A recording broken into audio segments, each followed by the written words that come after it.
Hi hello ನಮಸ್ಕಾರ, ಎಲ್ಲರೂ ಕೂಡ ಸ್ವಾಗತ. ಎಲ್ಲರಿಗೂ KC ಗಡಿ ಯೂಟ್ಯೂಬ್ ಚಾನಲ್ಗೆ.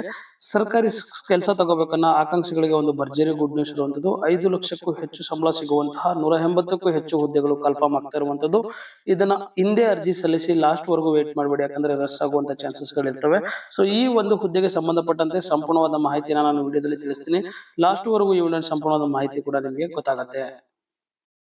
ಇಲ್ಲಿ ನೋಡ್ತಾ ಇದ್ದೀರಾ ನೀವು LIC HFL ಅಂತ ಹೇಳ್ತೀವಿ, house finance limited. LIC house finance limited ಅಂತ ಹೇಳಿದ್ರಲ್ಲಿ ಜೂನಿಯರ್ ಅಸಿಸ್ಟೆಂಟ್ ಹುದ್ದೆಗಳು ಕನ್ಫರ್ಮ್ ಆಗಿರುವಂತದ್ದು. ಸೊ ಇದು ಅಫಿಷಿಯಲ್ PDF ಕೂಡ ನೀವು ನೋಡಬಹುದು. ಇದರಲ್ಲಿ ಸ್ಟೇಟ್ ವೈಸ್ ಮತ್ತೆ ಸಿಟಿ ವೈಸ್ ಕೂಡ ವೇಕೆನ್ಸಿಗಳು ನೋಡ್ಕೋಬಹುದು. ಇದರಲ್ಲಿ ಒಟ್ಟು ನಿಮಗೆ 180 ಹುದ್ದೆಗಳು ಕನ್ಫರ್ಮ್ ಆಗಿರುವಂತದ್ದು. ಅದರಲ್ಲಿ ಕರ್ನಾಟಕಕ್ಕೆ 29 ಹುದ್ದೆಗಳು ಇರುವಂತದ್ದು ಕೂಡ ನೋಡಬಹುದು. ಹಾಗಾದ್ರೆ ಕರ್ನಾಟಕಕ್ಕೆ ಅಪ್ಲಿಕೇಶನ್ ಹಾಕಬಹುದಾ? ಇಲ್ಲ, ಎಲ್ಲಾ ಸ್ಟೇಟ್ ಗಳಿಗೂ ಕೂಡ ಅಪ್ಲಿಕೇಶನ್ ಹಾಕಬಹುದು. ಮತ್ತೆ ಎಲ್ಲಾದ್ರೂ ಹೋಗಿ ನೀವು ಎಕ್ಸಾಮ್ ಅನ್ನ ಬರೀಬಹುದು, ಯಾವ್ದಾದ್ರು ಒಂದಕ್ಕೆ ಅಪ್ಲಿಕೇಶನ್ ಹಾಕಬಹುದು. ಇಂಪಾರ್ಟೆಂಟ್ ಡೇಟ್ಸ್ ಗಳ ಬಗ್ಗೆ ಸಂಬಂಧಪಟ್ಟಂತೆ ನಾವು ನೋಡೋದಾದ್ರೆ, ಮೊದಲನೇ ಅಪ್ಲಿಕೇಶನ್ ಸ್ಟಾರ್ಟ್ ಆಗುವಂತದ್ದು 16/4/2026. ಇವತ್ತೇ ಅಪ್ಲಿಕೇಶನ್ ಸ್ಟಾರ್ಟ್ ಆಗಿರುವಂತದ್ದು.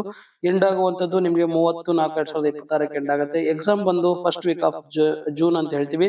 ಇದು ಟೆಂಟೇಟಿವ್ ಆಗಿರುತ್ತೆ, ಚೇಂಜ್ ಆದ್ರೂ ಕೂಡ ಆಗಬಹುದು. 7 ರಿಂದ 10 ದಿನಗಳೊಳಗಡೆ ಎಕ್ಸಾಮ್ ಏನಿರುತ್ತೆ ಅದರೊಳಗಡೆ ನಿಮಗೆ ಅಡ್ಮಿಟ್ ಕಾರ್ಡ್ ಡೌನ್ಲೋಡ್ ಮಾಡ್ಕೊಂಡು ಕೂಡ ಮಾಡ್ಕೋಬಹುದು. ಇನ್ನ ಸ್ಯಾಲರಿಗೆ ಸಂಬಂಧಪಟ್ಟಂತೆ ನೋಡೋದಾದ್ರೆ, ಇದರಲ್ಲಿ CT1, CT2, CT3 ಅಂತ ಹೇಳಿ 3 ಕ್ಲಾಸ್ ಅನ್ನ ಡಿವೈಡ್ ಮಾಡಲಾಗುತ್ತೆ. ಇದರಲ್ಲಿ ಬೇಸಿಕ್, HRA ಎಲ್ಲಾ ಬೆನಿಫಿಟ್ಸ್ ಕೂಡ ನೀವು ನೋಡ್ಬಿಟ್ಟು ಒಟ್ಟು ನಿಮಗೆ ವರ್ಷಕ್ಕೆ 4,98,108 ಸ್ಯಾಲರಿಯನ್ನ ಸಿಗುವಂತದ್ದು ಕೂಡ ನೋಡಬಹುದು. ಇದು ಕ್ಲಾಸ್ 1 ಸಿಟಿ. ಕ್ಲಾಸ್ 1 ಅಂದ್ರೆ ನಮಗೆ ಬೆಂಗಳೂರು ಅಂತ ಸಿಟಿಗಳಲ್ಲಿ ಸಿಗುವಂತದ್ದು ಅಂತ ಕೂಡ. ಇನ್ನಿತರ ಅಡ್ವಾಂಟೇಜಸ್ ಕೂಡ ನಿಮ್ಗೆ ಇರುತ್ತೆ. ಇನ್ಸೆಂಟಿವ್ಸ್ ಆಗಿರ್ಲಿ, ಬೋನಸ್ ಆಗಿರ್ಲಿ, ಇವೆಲ್ಲವೂ ಕೂಡ ಇರುತ್ತೆ. ಇನ್ನು ಎಲಿಜಿಬಿಲಿಟಿ ಕ್ರೈಟೀರಿಯಾಗೆ ಸಂಬಂಧಪಟ್ಟಂತೆ ನಾವು ನೋಡೋದಾದ್ರೆ 21 ರಿಂದ 30 ವರ್ಷದೊಳಗಡೆ ಇದ್ರೆ ಅಪ್ಲಿಕೇಶನ್ ಹಾಕಬಹುದು. ಇನ್ನು ಎಜುಕೇಶನ್ ಕ್ವಾಲಿಫಿಕೇಶನ್ ನೋಡೋದಾದ್ರೆ, ನಾವು ಡಿಗ್ರಿ ಆಗಿದ್ರೆ, ಯಾವುದೇ ಡಿಗ್ರಿ ಆಗಿದ್ರು ಅಥವಾ ತತ್ಸಮ ಆಗಿದ್ರು ಕೂಡ ಅಪ್ಲಿಕೇಶನ್ ಹಾಕಬಹುದು. ಆದ್ರೆ ಮಿನಿಮಮ್ 55% ನೀವು ಸ್ಕೋರ್ ಮಾಡಿರ್ಲೇಬೇಕಾಗ್ತದೆ. ಕಂಪ್ಯೂಟರ್ ನಾಲೆಜ್ ಇರ್ಲೇಬೇಕಾಗ್ತದೆ. ನಿಮ್ಗೆ ಎಕ್ಸ್ಪೀರಿಯನ್ಸ್ ಇದ್ರೆ ಅದಕ್ಕೆ ಪ್ರಿಫರೆನ್ಸ್ ಅನ್ನ ಕೊಡ್ತೀವಿ ಅಂತ ಹೇಳಲಾಗುತ್ತೆ, ಬಟ್ ಮ್ಯಾಂಡೇಟರಿ ಇಲ್ಲ. ಕಂಪ್ಯೂಟರ್ ನಾಲೆಜ್ ಇರ್ಲೇಬೇಕಂತ ಕೂಡ ಹೇಳಲಾಗುತ್ತೆ. ಇನ್ನ ಫೈನಲ್ ಆಗಿ ನಾವು ನೋಡೋದಾದ್ರೆ, ಸೆಲೆಕ್ಷನ್ ಪ್ರೊಸೀಜರ್ ಹೇಗೆ ಅಂತ ಹೇಳೋದಾದ್ರೆ ನೋಡಿ, ಸೆಲೆಕ್ಷನ್ ಪ್ರೊಸೀಜರ್ ನಿಮಗೆ ಎಕ್ಸಾಮಿನೇಷನ್ ನಡೆಸ್ತಾರೆ. ಎಕ್ಸಾಮಿನೇಷನ್ ಆದ ನಂತರ ನಿಮಗೆ ಇಂಟರ್ವ್ಯೂ ನಡೆಸ್ತಾರೆ. ಇಂಟರ್ವ್ಯೂ ಆದ ನಂತರ ಡಾಕ್ಯುಮೆಂಟ್ ವೆರಿಫಿಕೇಶನ್ ಆದ ಫೈನಲ್ ಸೆಲೆಕ್ಷನ್. ಇಷ್ಟು ಕೂಡ ಸ್ಟೇಜ್ ಬೈ ಸ್ಟೇಜ್ ಇರುತ್ತೆ.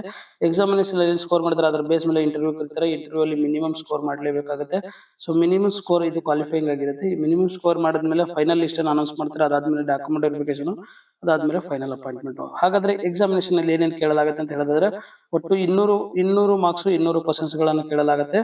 ಅದರಲ್ಲಿ 2 ಗಂಟೆಗಳ ನಿಮಗೆ ಕಾಲಾವಕಾಶ ಇರುತ್ತೆ. ಸೊ 200 ಕ್ವಶನ್ಸ್ 200 ಮಾರ್ಕ್ಸ್ ಕೂಡ ಹೇಳಲಾಗುತ್ತೆ. ಇದರಲ್ಲಿ ಯಾವ್ದಾವ್ದ್ರ ಮೇಲೆ ಎಷ್ಟು ಕೇಳಲಾಗುತ್ತೆ ಅಂದ್ರೆ, general English 40 questions, logical reasoning 40 questions, general awareness 40 question, numerical ability 40 questions, computer skill 40 questions. ಇಷ್ಟು ಕೂಡ ಕ್ವಶನ್ಸ್ ಅನ್ನ ಕೇಳಲಾಗುತ್ತೆ. ನೆಗೆಟಿವ್ ಮಾರ್ಕ್ ಇದೆ ಅಂದ್ರೆ ಡೆಫಿನೆಟ್ಲಿ ನೆಗೆಟಿವ್ ಮಾರ್ಕ್ ಇದೆ. ನಿಮಗೆ ಬಂದು 0.25 ನೆಗೆಟಿವ್ ಮಾರ್ಕ್ ಇರುತ್ತೆ. ಎಕ್ಸಾಮಿನೇಷನ್ ಲ್ಯಾಂಗ್ವೇಜ್ ಬಂದು ಇಂಗ್ಲಿಷ್ ಆಗಿರುತ್ತೆ, ಬೇರೆ ಯಾವುದೇ ಲ್ಯಾಂಗ್ವೇಜ್ ಅಲ್ಲಿ ಕೊಡಲಾಗುತ್ತೆ. ಸೊ ಇಂಗ್ಲಿಷ್ ಅಲ್ಲೇ ನೀವು ಎಕ್ಸಾಮ್ ಅನ್ನ ಮಲ್ಟಿಪಲ್ ಚಾಯ್ಸ್ ಕ್ವಶನ್ಸ್ ಅನ್ನ ಬರಿಬೇಕಾಗ್ತದೆ.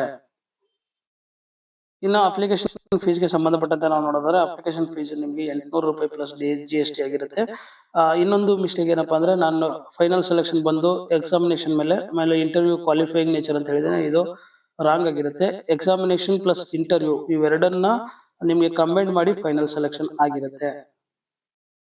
ಇನ್ನ ಕಾಮನ್ ಮಿಸ್ಟೇಕ್ಸ್ ಮತ್ತೆ ಬಹಳಷ್ಟು ಜನ ಕ್ವಶನ್ ಕೇಳುವಂತ ಕ್ವಶನ್ಸ್ ಗಳಿಗೆ ಆನ್ಸರ್ ಮಾಡೋದಾದ್ರೆ, ಕೇವಲ ಒಂದೇ ಒಂದು ಸಿಟಿಗೆ ಅರ್ಜಿ ಸಲ್ಲಿಸಬಹುದಾ ಅಂದ್ರೆ ಡೆಫಿನೆಟ್ಲಿ ಹೌದು. ಯಾಕಂದ್ರೆ ಒಬ್ಬ ಮನುಷ್ಯ ಒಂದು ವೇಕೆನ್ಸಿಗೆ ಅಪ್ಲಿಕೇಶನ್ ಹಾಕಬಹುದು. ಅಂದ್ರೆ ನಾವು ಡಿಫ್ರೆಂಟ್, ಈಗ ಕರ್ನಾಟಕಕ್ಕೆ ಹಾಕ್ತೀನಿ, ಮತ್ತೆ ಆಂಧ್ರಕ್ಕೆ ಹಾಕ್ತೀನಿ, ಮತ್ತೆ ಮಧ್ಯಪ್ರದೇಶ ಹಾಕ್ತೀನಿ, ಆಗೋದಿಲ್ಲ. ಯಾವ್ದಾದ್ರು ಒಂದಕ್ಕೆ ಮಾತ್ರ ಅಪ್ಲಿಕೇಶನ್ ಹಾಕಬಹುದು. ಸೊ ಹಾಗಾದ್ರೆ ಮಲ್ಟಿಪಲ್ ಅಪ್ಲಿಕೇಶನ್ ಹಾಕಿದ್ರೆ ಏನಾಗುತ್ತೆ ಅಂದ್ರೆ, ನೀವು ಫೈನಲ್ ಆಗಿ ಯಾವ್ದು ಸಬ್ಮಿಟ್ ಮಾಡ್ತೀರಾ ಅದೇ ನಿಮ್ಗೆ ಅಪ್ಲಿಕೇಶನ್ ಫೈನಲ್ ಆಗಿರುತ್ತೆ. ಮತ್ತೆ ಯಾವುದೇ ರೀತಿ ಅಪ್ಲಿಕೇಶನ್ ಒಂದು ರಿಫಂಡ್ ಕೂಡ ನಿಮ್ಗೆ ಆಗುವುದಿಲ್ಲ. ಪರೀಕ್ಷಾ ಕೇಂದ್ರಕ್ಕೆ ಸಂಬಂಧಪಟ್ಟಂತೆ ನೀವು ಯಾವ ಸ್ಟೇಟ್ ಅಪ್ಲಿಕೇಶನ್ ಹಾಕ್ತಾರೆ ಅದೇ ಸ್ಟೇಟ್ ಅಲ್ಲಿ ನಿಮ್ಗೆ ಎಕ್ಸಾಮಿನೇಷನ್ ಸೆಂಟರ್ಸ್ ಬೇರೆ ಬೇರೆ ಇರುತ್ತೆ. ಅಲ್ಲಿ ನಿಮ್ಗೆ ಎಕ್ಸಾಮ್ ಹೋಗಿ ಬರೀಬೇಕಾಗ್ತದೆ.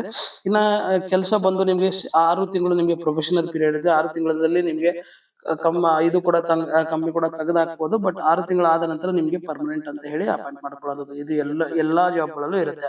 ಸೊ ಸಂಪೂರ್ಣವಾದ ಮಾಹಿತಿಯನ್ನ ಕೊಟ್ಟಿದ್ದೀನಿ ಅಂತ ನಾನು ಅನ್ಕೊಳ್ತೀನಿ. ಇನ್ನು ಅಪ್ಲಿಕೇಶನ್ ಹಾಕೋದು ಹೇಗೆ ಅಂತ ನಾವು ನೋಡೋದಾದ್ರೆ, ನೋಡಿ, ಅಪ್ಲಿಕೇಶನ್ ಹಾಕಕ್ಕೆ ನಾನು ಡಿಸ್ಕ್ರಿಪ್ಷನ್ ಲಿಂಕ್ ಕೊಡ್ತೀನಿ.